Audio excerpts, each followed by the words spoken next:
Sociedad y producción en la Europa occidental. La sociedad feudal. Los vínculos de dependencia de hombres libres de la época feudal tienen antecedentes en francos y visigodos. Los antrustiones de Trust, fidelidad para los germánicos, o leudes, hombres para los francos, y gardingos de Gard, casa entre los visigodos, o fidelis regi, en latín, son hombres al servicio del rey, que habitan en palacio, se les instruye en armas y sienten gran honor en servir al rey. Se les conocerá también por vasi, del céltico vas, y después vasus y vasallus. Para premiar a sus vasi, los reyes les entregaban armas o tierras en tenencia. Era un beneficium por los servicios, in stipendium o causa stipendi. El beneficiado reconocía a su señor un fidele obsequium y un sincerum servitium, forma utilizada por Carlos Martel. Este beneficio puede ser revocable, como el precario praecarium de la época romana. Para que esos bienes no pudieran ser reivindicados como propios por el patrocinado, se redactaba un escrito de petición, que es la epístola praecatoria, en la que se solicitaba el bien en cuestión, a la que respondía el protector concediendo el bien a título gratuito y con libertad de revocación en el momento que quisiera. Es la epístola praestaria. El vasallaje en época carolingia.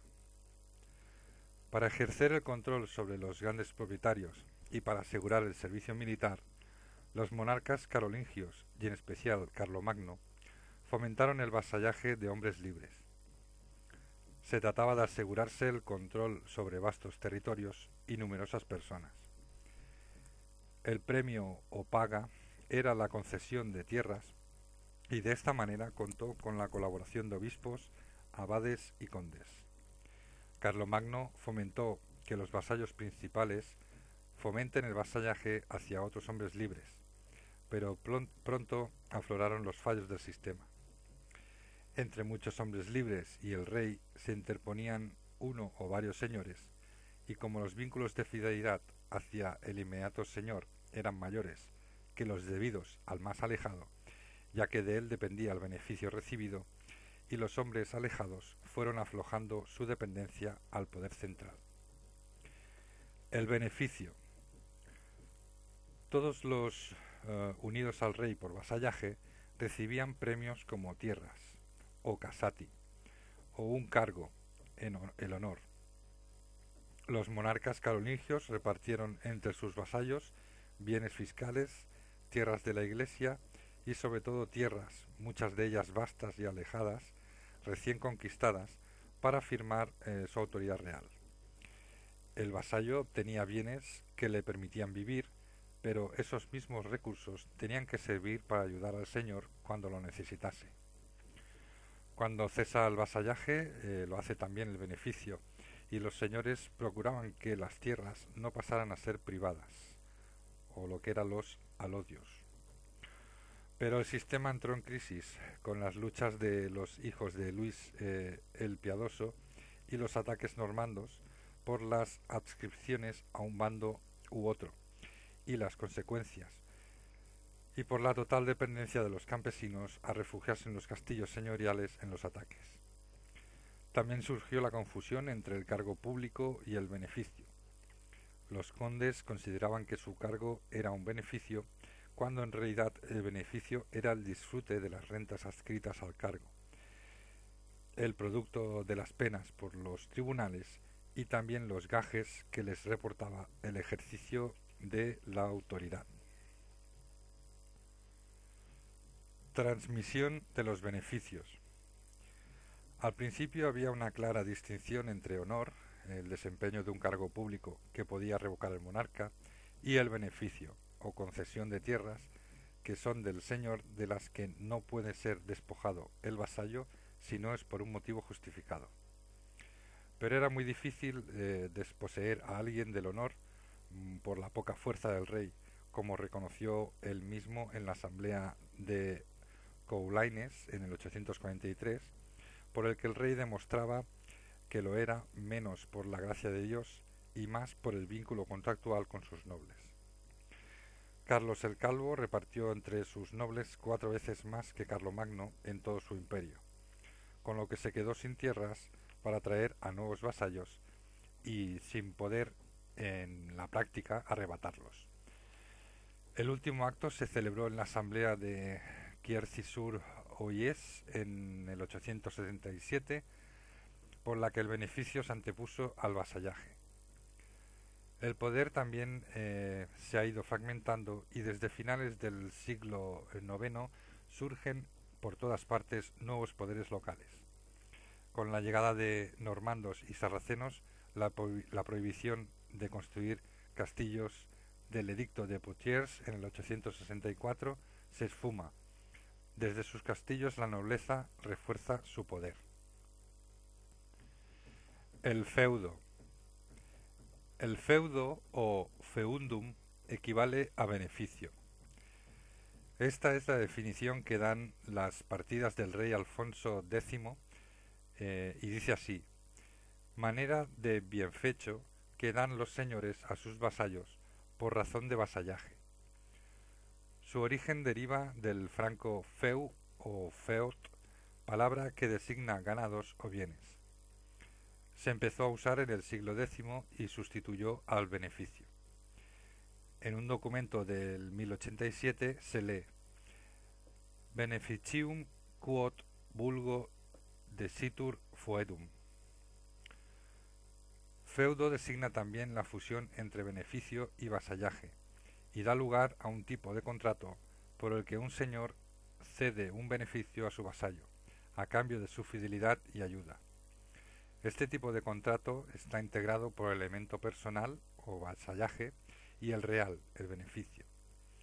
El uso de este término, feudo igual a contrato, se generalizó durante el siglo XII en Italia y Francia, y después en Alemania.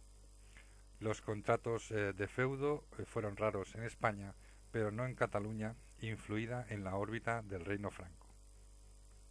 El homenaje feudal.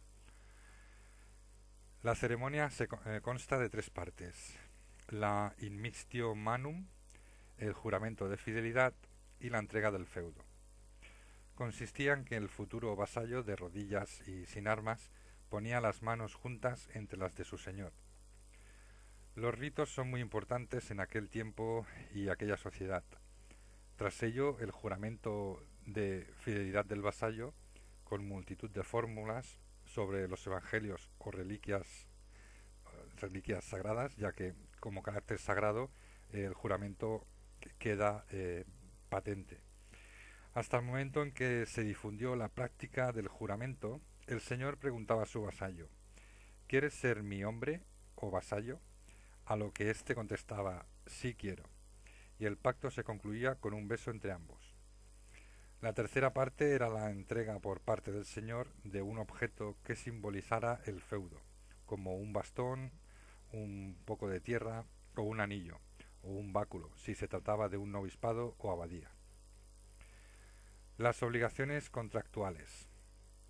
En el 1020, Fulberto de Chartres dirigió una carta al duque Guillermo V de Alemania en la que le exponía cuáles eran las obligaciones del vasallo hacia su señor y viceversa, y que se encerraban en 2: el auxilium y el consilium.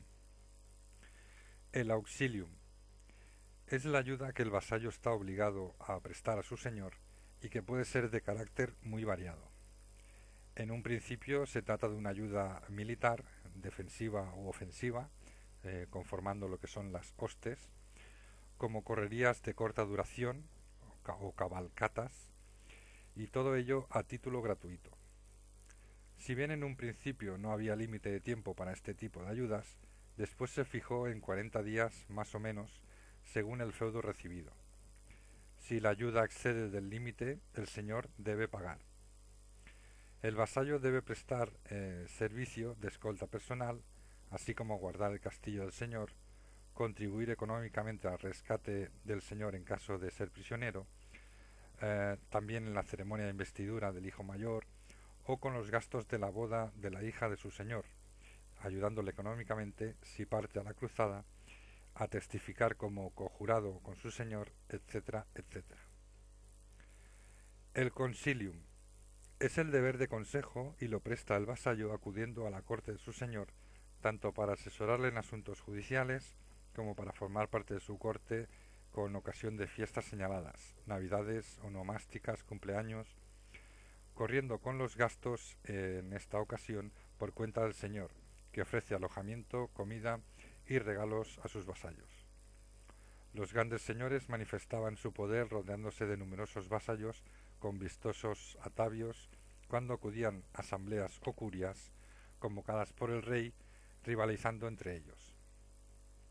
El señor, aparte de entregar el feudo a su fiel y garantizarle su posesión y disfrute, también estaba obligado a defenderlo contra sus enemigos y garantizarle su justicia y a serle valedor frente a otros señores. La primacía del feudo. En el feudo contrato intervenían el elemento personal o vasallaje y el real beneficio, siendo el primero el más importante. Pero con el tiempo se invierten los términos y pesan más los aspectos económicos que los personales. Por ello se aflojan los vínculos del vasallo con su señor, al verse dueño de su feudo. Los lazos de vasallaje de la ceremonia se renovaban cuando cambiaban los actores.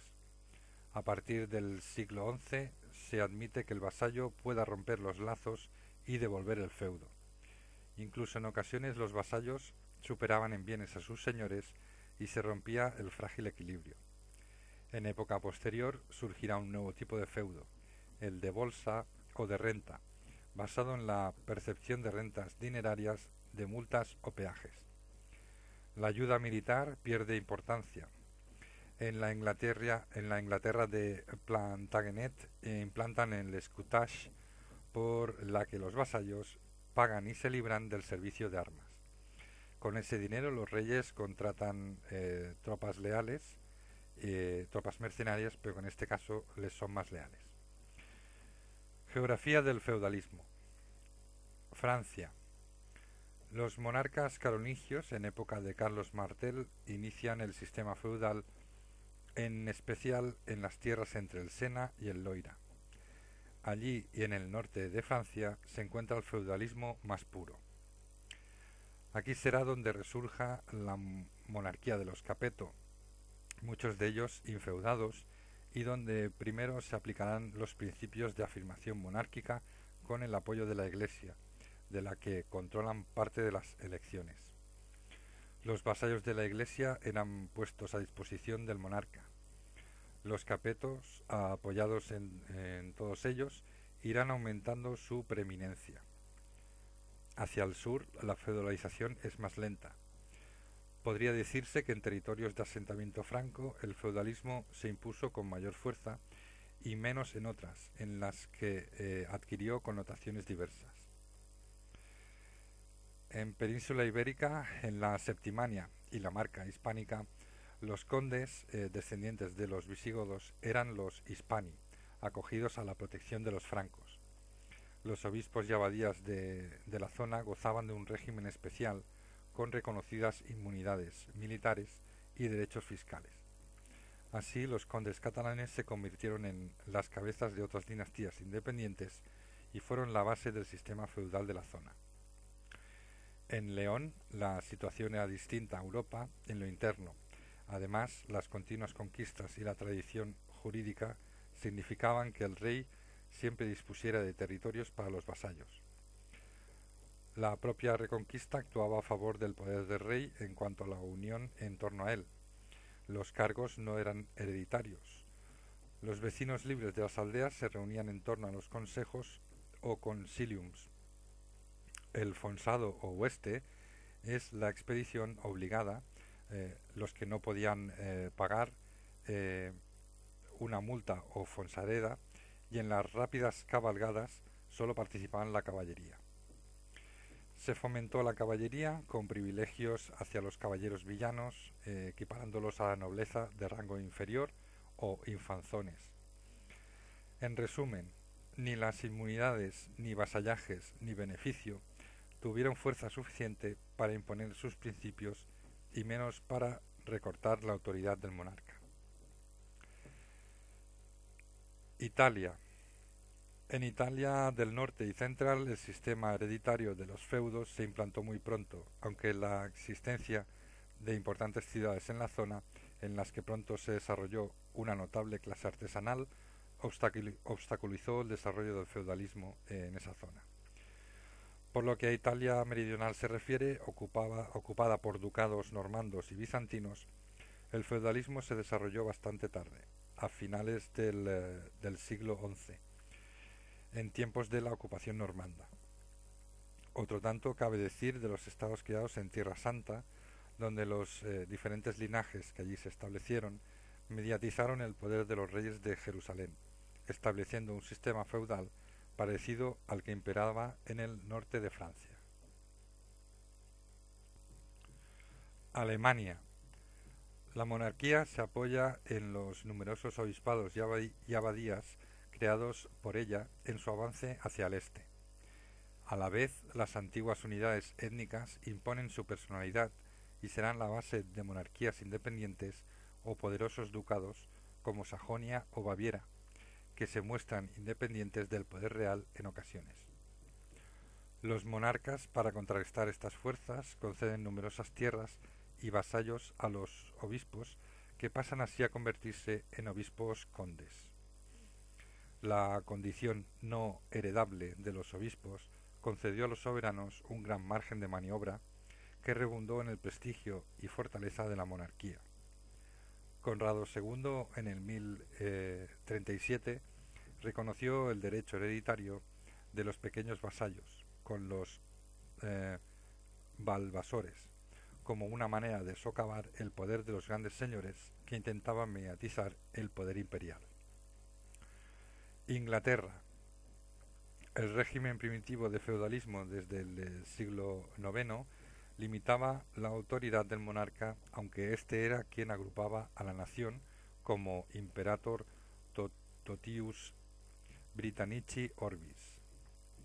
La Iglesia goza de independencia frente al rey y éste posee un comité de sabios, el Witan, que limita el aparente poder absoluto del rey y lo aconsejan, aunque el rey no puede tomar ninguna decisión importante sin su aprobación. La Asamblea Nacional o Witana Gemot la forman miembros de la familia real, obispos, jefes provinciales o los Healdormen y los vasallos del rey o los Tanes. Ellos tienen la última palabra en temas como leyes o nombramientos. La isla está dividida en condados o shires subdivididos en Healdoms, y al frente hay un jefe militar, un obispo y un sheriff, que es un funcionario real. En tiempos de la conquista normanda, los vasallos del rey o tanes estaban por todo el reino. Tenían tierras propias y eran libres, pero tenían obligaciones militares.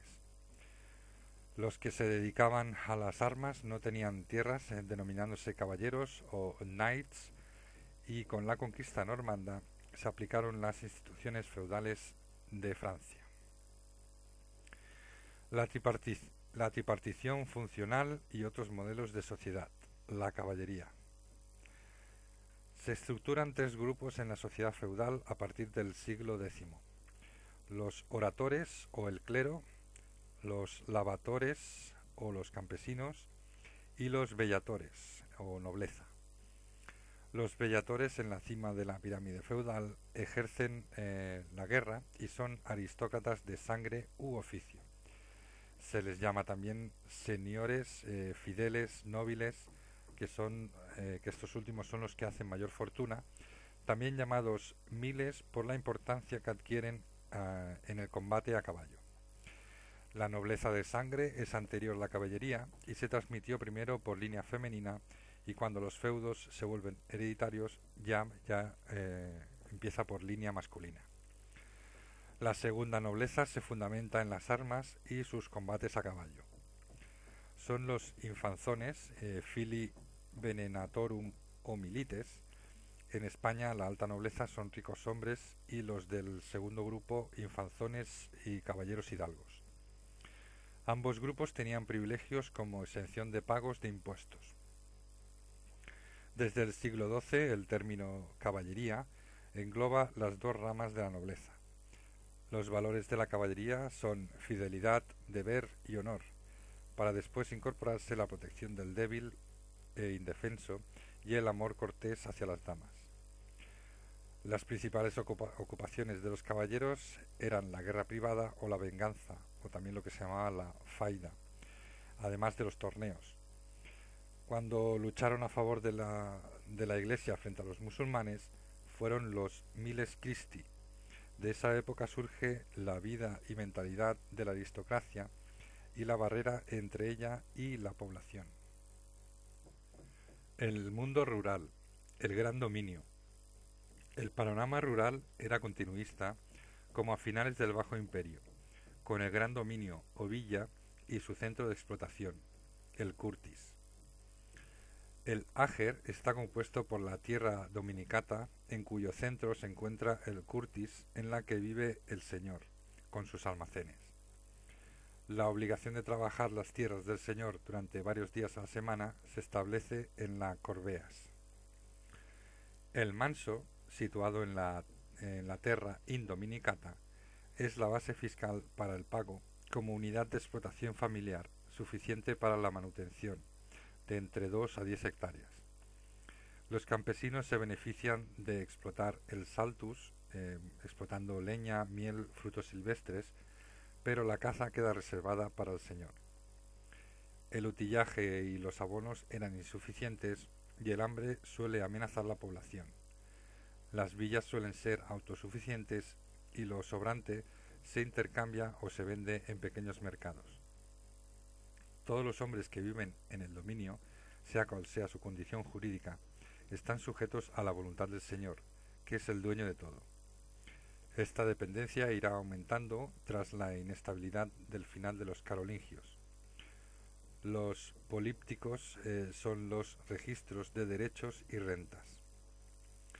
La explotación de la tierra. Tras el periodo de las invasiones desde mediados del siglo X y principios del siglo XI, la vida rural se va recuperando con un aumento de la población en zonas baldias que se ganan con desecaciones y deforestaciones, o también nuevas, como en el caso de España. Se introduce el sistema de rotación trienal de cultivos, mejorando el rendimiento con la división en 3 partes. Una de cereal de invierno, otra de cereal otra de primavera y el barbecho. Mejora la técnica por el uso de arado con vertedera y mejora el atalaje de los animales. Se usan molinos de agua y viento, con lo que la fuerza humana puede ser empleada para otros usos.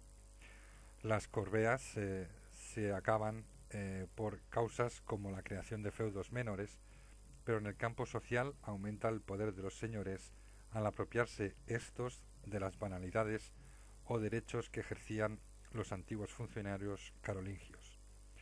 Se generalizan los abusos o malos usos, como el uso obligatorio del molino y horno del señor. El aumento de la población. Se observa una lenta recuperación demográfica por el aumento de las temperaturas, disminución de lluvias, que desde el siglo X hasta finales del XIII se observa una mejoría, también una mejoría en alimentación al cultivarse más cereales, mayor tranquilidad general debido a las instituciones de paz y tregua de Dios. Son testimonios indirectos del aumento de población, el mayor precio de tierras, el estancamiento de los salarios, los nuevos núcleos urbanos, las nuevas tierras, en lo que contribuyen órdenes religiosas como el Cister, la construcción de iglesias, etc. Los habitantes en Europa se calcula que fueron algo más de 25 millones en el año 950 y unos 45 a 50 a principios del siglo XIII. La de Inglaterra se dobló en poco más de 100 años. No faltaba el hambre, guerras, enfermedades, y la esperanza de vida seguía corta, pero la natalidad ya superaba a la mortalidad. Algunas de las frases del monje borgoñón Raúl Glaber, refiriéndose a los comienzos del siglo XI, fueron: toda la superficie de la tierra se cubrió de verde, anunciando una abundancia de frutos. Hubo como una emulación general por elevar iglesias más bellas y más ricas. La vida urbana, la teoría clásica. Aunque sabemos que el mundo alto medieval era más bien rural, también las fuentes nos hablan de las ciudades, las civitas, castrum y burgus, como elementos extraños en aquella sociedad feudal. Pero, ¿a qué es debido el aumento de la vida urbana a partir del siglo X? La teoría clásica, según Henri Perrennet, se fija en la importancia negativa del mundo musulmán en el Mediterráneo y los normandos, por lo que las ciudades se replegaron en sí mismas. El concepto de dos tipos de ciudades, la clásica o administrativa, de origen en época romana, sede del obispado y curia administrativa, y los burgos o castros, de origen militar, creados para resistir a los invasores, entran en decadencia.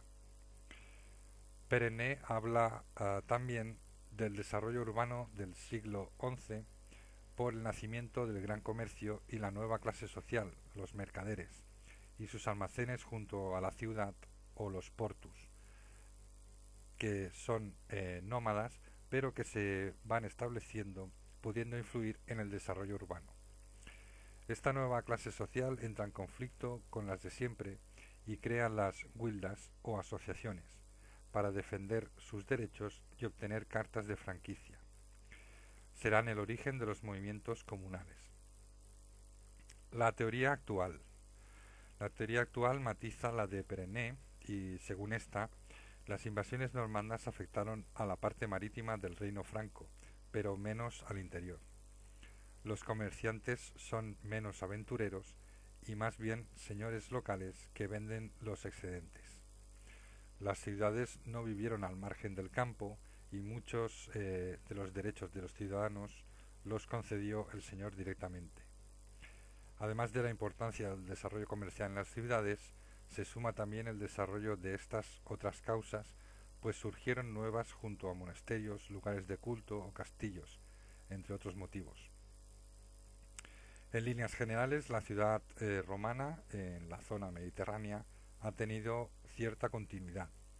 La ciudad medieval se distingue por las murallas, calles estrechas, varias iglesias y barrios.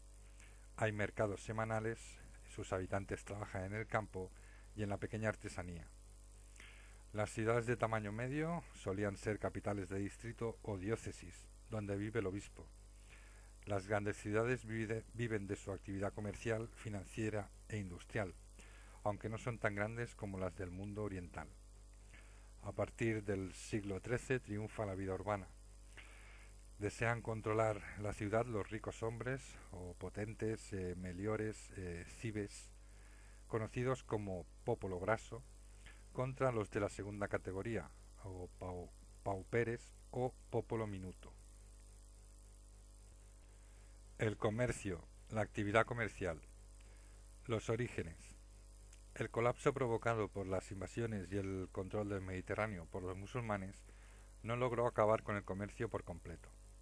En la documentación altomedieval aparecen mencionados judíos y sirios que comerciaban con una pequeña y privilegiada parte de la población.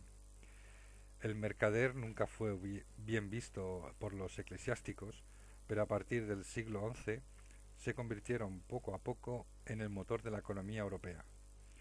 Desde la época carolingia, junto a los venidos de tierras lejanas, aparecen en las ciudades los comerciantes locales que venden los excedentes de los señores, los pequeños transportistas campesinos que huyen de la miseria del campo y gentes que se dedican a trapichear géneros de un lugar a otro, expuestos a peligros y atracos violentos. Todos ellos serán el germen de los futuros mercaderes. Los polos comerciales. Existen dos grandes áreas que acaparan la actividad comercial. Una de ellas es el Mediterráneo. Destacan en comercio los italianos, que nunca perdieron el contacto con Bizancio. Importaban de Oriente y traían productos de gran valor, dando origen a una clase mercantil que abrió nuevos establecimientos comerciales en Bizancio, base del gran comercio posterior.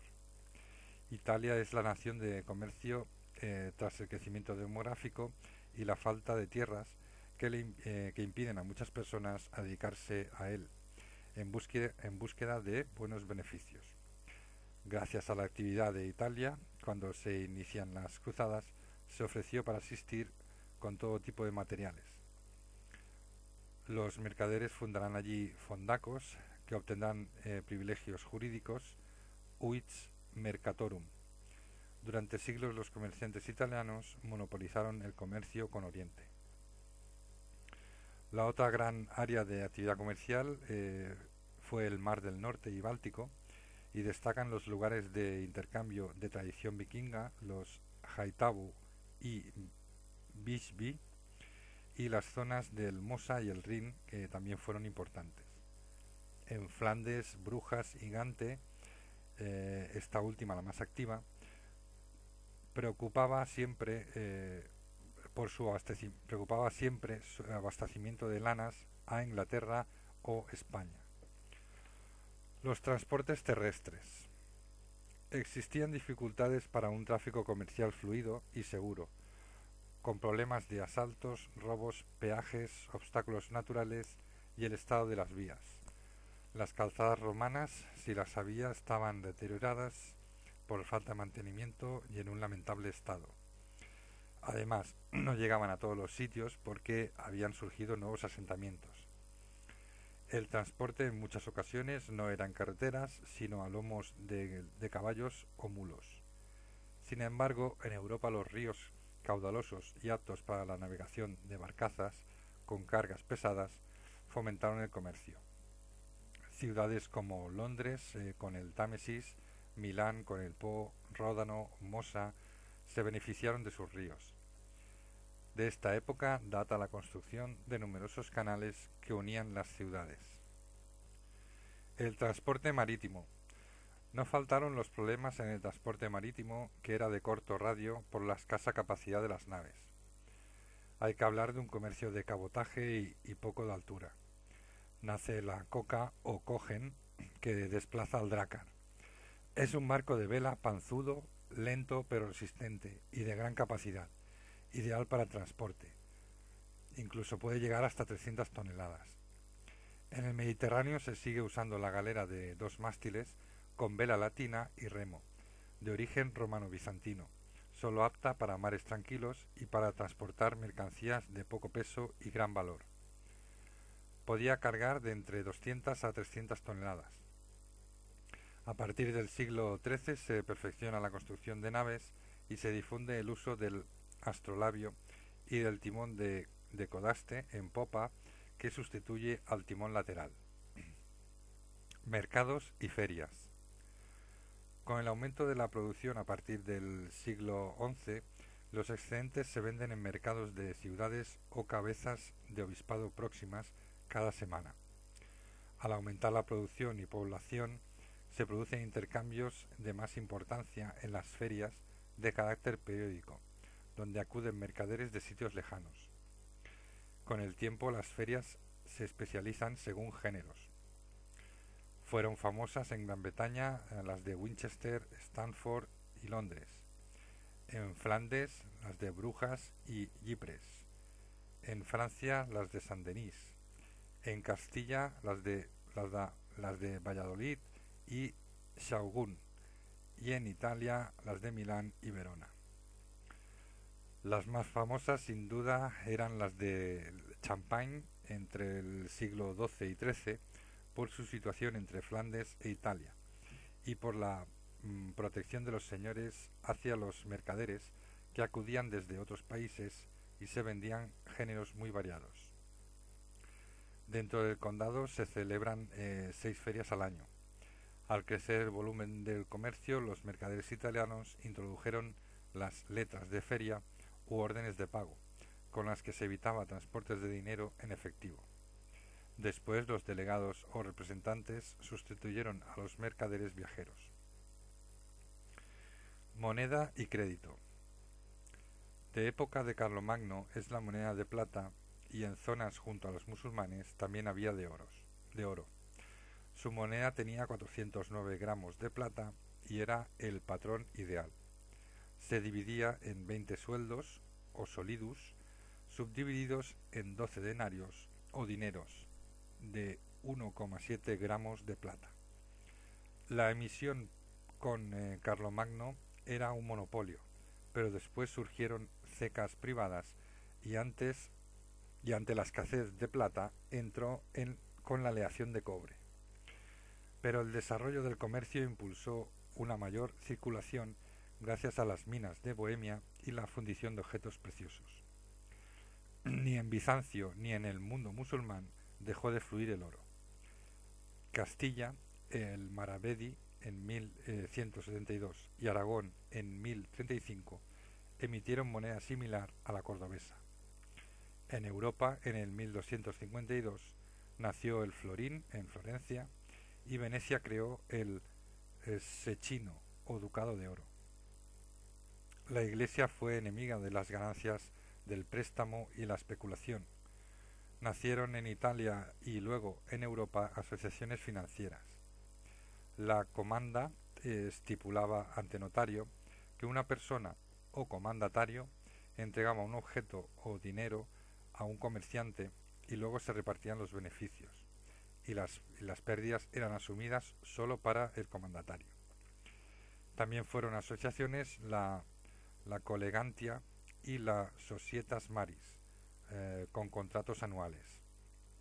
La compañía, formada por socios, fue la precursora de la banca.